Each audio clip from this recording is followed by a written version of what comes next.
بسم اللہ الرحمن الرحیم۔ اقرا حفاظ سیکنڈری اسکول پشاور زون کی طرف سے 9th کے سبجیکٹ فزکس کا آج ہم لیکچر نمبر 7 سٹارٹ کرتے ہیں۔ Newton second law of motion. Newton second law of motion کیا کہتا ہے؟ اس سے پہلے ہم نے نیوٹن فرسٹ لا میں پڑھا کہ اگر نیٹ فورس نہ ہو تو باڈی یا ریسٹ میں ہوگی یا یونیفارم موشن میں ہوگی۔ اب سیکنڈ لا میں کہتے ہیں کہ اگر نیٹ فورس ہو تو پھر کیا ہو؟ تو فرسٹ لا میں نیٹ فورس نہ ہو تو ایکسلریشن زیرو، یعنی باڈی ریسٹ میں ہوگی یا موشن میں ہوگی۔ تو یونیفارم موشن کا مطلب بھی ایکسلریشن زیرو ہے، اور ریسٹ میں بھی ہونے کا مطلب ایکسلریشن زیرو ہے۔ تو اگر کسی باڈی کے اوپر نیٹ فورس اپلائی ہو تو اس باڈی کے اندر ایکسلریشن پروڈیوس ہوگا۔ اب ایکسلریشن پروڈیوس ہونے کا مطلب یہی ہوگا کہ وہ باڈی موشن میں ہوگی۔ اب جب موشن میں ہوگی تو اب اس کی ایکسلریشن زیادہ ہوگی کہ کم ہوگی، تو وہ ڈیپینڈ کرتا ہے اپلائیڈ فورس کے اوپر اور اس باڈی کے اندر اور اس باڈی کے موشن کے اوپر، اس باڈی کے ماس کے اوپر۔ تو اسٹیٹمنٹ اس کی یہ ہے کہ this net force F on a body is equal to the product of body's mass and its acceleration, یعنی اس باڈی کے اندر جو اس باڈی کے اوپر جو فورس لگا ہے، اس فورس نے ایکسلریشن پیدا کیا، اور یہ فورس اس باڈی کے اندر ایکسلریشن اور ماس کے پروڈکٹ کے برابر ہوتا ہے۔ دوسری ڈیفینیشن یہ ہے کہ a net force یعنی unbalanced force applied on an object produce acceleration A in the body. This acceleration is directly proportional to the magnitude of the net force and inversely proportional to the mass of the object. اگر اس کو mathematically ہم لکھیں گے تو A directly proportional to F, this is relation number 1, and A is inversely proportional to the mass of the object, this is relation number 2. مطلب یہ ہے کہ جتنا فورس زیادہ اپلائی ہوگا کسی باڈی کے اوپر، اگر ماس کانسٹنٹ ہو تب تو اتنی ہی زیادہ ایکسلریشن پروڈیوس ہوگا، اور اگر فورس کم اپلائی ہو تو اس باڈی کے اندر ایکسلریشن بھی کم پیدا ہوگی، بشرط یہ کہ ماس کانسٹنٹ ہو۔ دوسرے ریلیشن میں کہتے ہیں کہ acceleration is inversely proportional to mass, لیکن اس وقت جب فورس کانسٹنٹ ہو، تو ایک کانسٹنٹ فورس کی وجہ سے اگر باڈی کا ماس زیادہ ہوگا ایکسلریشن کم پیدا ہوگی، ماس کم ہوگا ایکسلریشن زیادہ پروڈیوس ہوگی، اس کو کہتے ہیں انورسلی پروپورشنل۔ تو فرسٹ ریلیشن کے اندر فورس ماس کانسٹنٹ ہے اور دوسرے ریلیشن کے اندر فورس کانسٹنٹ ہے۔ اب ان دونوں ریلیشنز کو اگر ہم کمبائن کریں گے تو the acceleration is the same direction as the net force act. Combining relation number 1 and 2, A is inversely directly proportional to F divided by M, or A is equal to K F divided by M. اب یہاں K ایک constant of proportionality ہے، اور یہ K اس وقت 1 ہوگا کہ اگر ماس کو 1 kg لے لیا جائیں، acceleration 1 metre per second square لیا جائیں، تو اس وقت فورس 1 نیوٹن ہوگا، تو وہاں پر K کی ویلیو پھر 1 ہوگی۔ تو F از اکول ٹو کے ایم اے میں K 1 آ جاتا ہے۔ تو اگر 1 ہم پوٹ کریں گے تو 1 کیونکہ ملٹیپلیکیٹو آئیڈینٹی ہے، لہذا کسی کے ساتھ ملٹیپلائی ہو یا کوئی اس سے ملٹیپلائی ہو تو اس سے کوئی فرق نہیں پڑتا، لہذا A is equal to F divide by M۔ اب دونوں طرف M ملٹیپلائی کرنے سے بن جائے گا F is equal to MA۔ This is the equation number 3.1۔ F is equal to MA. This is equation number 3.1. So Newton's second law tell us that acceleration A will be largest when F is large and M is small. تو اس relation سے پتہ چلتا ہے کہ جب force زیادہ ہوگا تو ایکسلریشن زیادہ ہوگی، فورس کم ہوگا تو ایکسلریشن کم ہوگی، یا ماس زیادہ ہوگا تو ایکسلریشن کم ہوگی، اور ماس کم ہوگا تو ایکسلریشن زیادہ ہوگی۔ تو یہاں پر اگر پوائنٹ ٹو پونڈر میں دیکھیں تو kilogram of cotton and gold which has more mass a kilogram of cotton balls اور اے کلو گرام گولڈ۔ سوال پوچھتے ہیں کہ اگر ایک کلو گرام کاٹن ہو اور 1 کلو گرام گولڈ ہو یا آئرن ہو یا کوئی بھی ہو، تو دونوں میں سے کس کا ماس زیادہ ہوگا؟ تو یہ تو آسان بات ہے، کہتے 1 من روئی اور 1 من پتھر، کس کا وزن زیادہ ہے؟ دونوں کا ماس، دونوں کا سیم ہوگا۔ کیوں سیم ہوگا جی؟ کیونکہ دونوں کا ماس سیم ہے۔ ہاں، کاٹن جو ہے، روئی آپ کو بظاہر بہت زیادہ نظر آ رہی ہیں اور پتھر آپ کو بظاہر چھوٹا نظر آ رہا ہے، لیکن یہاں پر چھوٹے اور بڑے کی بات نہیں ہے، لیکن اگر یعنی اس کا مطلب یہ ہے کہ اگر 1 من پتھر کو ترازو کے ایک پلڑے میں رکھ دیا جائے اور 1 من روئی ترازو کے دوسرے پلڑے میں رکھ دیا جائے تو دونوں کا ماس برابر ہوگا۔ ہاں، والیوم کاٹن کا بہرحال زیادہ ہوتا ہے اور پتھر کا والیوم کم ہوتا ہے۔ پوائنٹ ٹو پونڈر دوسرے میں کہتے ہیں، ان Pakistan the bus does not hail completely for male passenger on a bus stop. They momentarily reduce speed and we are told to step down the bus in the direction which the bus moving. Why؟ سوال یہ ہے کہ جب کوئی بس جو ہے bus stop پر رکتا ہے تو اس وقت ہم جب تک بس مکمل طور پر رک نہ جائیں ہم اسٹیپ ڈاؤن نہیں ہوتے، بلکہ جب بس مکمل اسٹاپ ہو جائے تو اس وقت ہم اسٹیپ ڈاؤن ہوتے ہیں۔ تو اس کی وجہ وہ انرشیا ہیں، انرشیا کی وجہ سے ہم جو ہیں وہ رکی ہوئی بس سے، اگر ہم چلتی ہوئی بس سے چھلانگ لگائیں گے تو اس سے گرنے کا خطرہ ہوتا ہے۔ اچھا جی، تو سیکنڈ لا آف موشن آپ نے سمجھ لیا کہ جب کسی باڈی کے اوپر فورس اپلائی کی جاتی ہے تو اس میں ایکسلریشن پروڈیوس ہوتا ہے، اور یہ ایکسلریشن اس فورس کے ساتھ ڈائریکٹلی پروپورشن اور ماس کے ساتھ انورسلی پروپورشن ہوتا ہے۔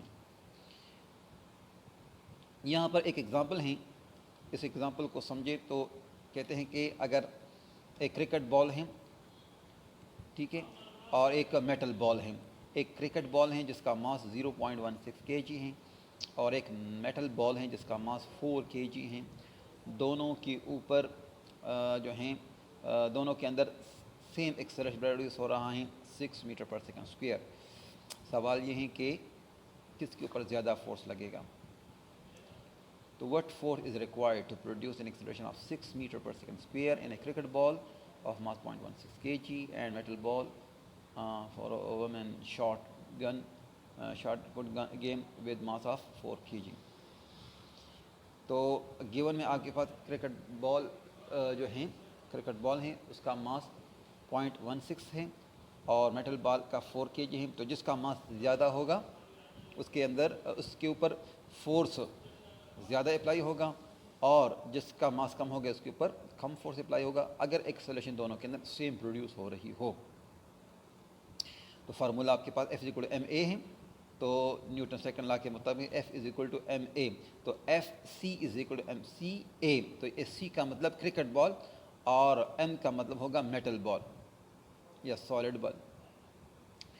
تو FC=0.16 kg ملٹیپلائی 6، دونوں کو ملٹیپلائی کیا تو چونکہ newton kilogram metre per second square کو کہتے ہیں، تو لہٰذا FC آپ کے پاس آیا 0.96 نیوٹن۔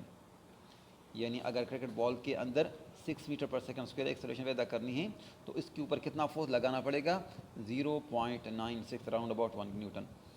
اور اگر ہم سالڈ بال میں دیکھیں، سالڈ بال یا میٹل بال کے اندر دیکھیں تو FS=msa، تو FS=4 kg اس کا ماس، 6 میٹر پر سیکنڈ اس کا ایکسلریشن، 4 6 24 ملٹیپلائی کیا تو 24 kg metre per second square, kg metre per second square newton کے برابر ہیں، لہذا فورس کتنا لگا؟ 24 نیوٹن۔ تو اب یہاں سے واضح پتہ چلتا ہے کہ کرکٹ بال کے اوپر فورس کم لگ رہا ہے اور اس میٹل بال کے اندر فورس زیادہ لگ رہا ہے، 24 از گریٹر دین 0.96۔ تو وجہ اس کی یہ ہے کہ جتنا ماس زیادہ ہوگا فورس زیادہ لگے گی اور جتنا ماس کم ہوگا فورس کم لگے گا۔ تو یہ تھا آپ کا ایک سالڈ ایگزامپلس۔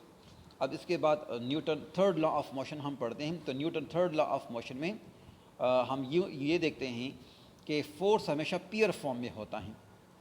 جب ایک باڈی دوسری باڈی کے اوپر فورس لگاتا ہے اس کو روانہ کرنے کے لیے, تو دوسرا باڈی بھی پہلے باڈی کے اوپر ایک فورس لگاتا ہے اپنے موشن میں ریزسٹنس لانے کے لیے. تو فورسز ہمیشہ پیئر فارم میں ہوتا ہیں, جوڑا فارم میں ہوتا ہیں. تو اگر باڈی اے ایک دوسرے باڈی بی کے اوپر فورس لگاتا ہے تو باڈی بی بھی باڈی اے کے اوپر اتنا ہی فورس لگائے گا جتنا باڈی اے نے ایک بی کے اوپر لگایا ہے. لیکن فرق صرف یہ ہوگا کہ اگر باڈی اے باڈی بی کے اوپر رائٹ ورڈ فورس اپلائی کرے گا تو باڈی بی باڈی اے کے اوپر لیفٹ ورڈ فورس اپلائی کرے گا. مطلب دونوں فورسز کی میگنیچیوڈ سیم لیکن ڈائریکشن اپوزٹ ہوگی. تو what is Newton third law کہ gear is an action, gear is an action.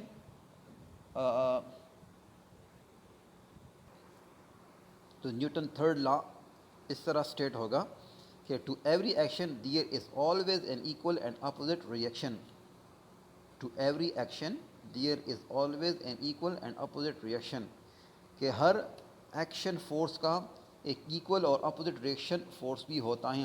تو ایکشن فورس اور ریئیکشن فورس یہ میگنیچیوڈ میں ایکول اور ڈائریکشن میں ایک دوسرے کے اپوزٹ ہوتا ہیں. تو یہ نیوٹن تھرڈ لا ہے کہ اگر ایک باڈی اے کسی دوسری باڈی بی کے اوپر ایک فورس اپلائی کرتا ہے تو باڈی بی بھی باڈی اے کے اوپر اتنا ہی فورس اپلائی کرتا ہے لیکن اس کے اپوزٹ ڈائریکشن میں. تو یہاں پر آپ اس فگر میں دیکھیں کہ اگر یہ جو ہے فٹ جو پلیئر کا فٹ ہے اس کا وہ باڈی اے ہیں اور بال باڈی بی ہیں, تو جب باڈی اے یعنی فٹ اس باڈی بی یعنی بال کے اوپر فورس اپلائی کرتا ہے تو باڈی بی بھی اس پلیئر کے فٹ کے اوپر ایک اپوزٹ ریئیکشن فورس اپلائی کرتا ہے جس کی وجہ سے یہ فٹ آگے جانے سے رک جاتا ہے. تو بال کے اوپر فورس لگا اے کی طرف سے تو وہ تو روانہ ہوا, لیکن بال نے اس فٹ کے اوپر ایک فورس اپلائی کیا اپوزٹ ڈائریکشن میں جس کی وجہ سے فٹ آگے جانے سے رک گیا.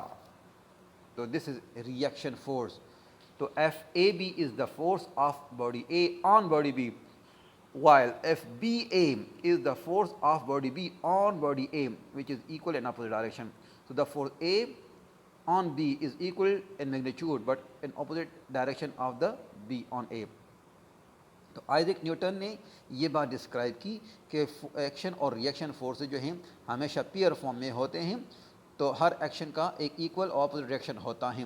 تو ایکشن اور ریئیکشن جو ہاں اگر ہم انالائز کریں تو یہ ایک دوسرے کو نیوٹرلائز کرتے ہیں, اور ایکشن اور ریئیکشن کبھی بھی ایک باڈی کے اوپر اپلائی نہیں ہوتی. تو when we push against the edge of a table, so our hands shape its changes.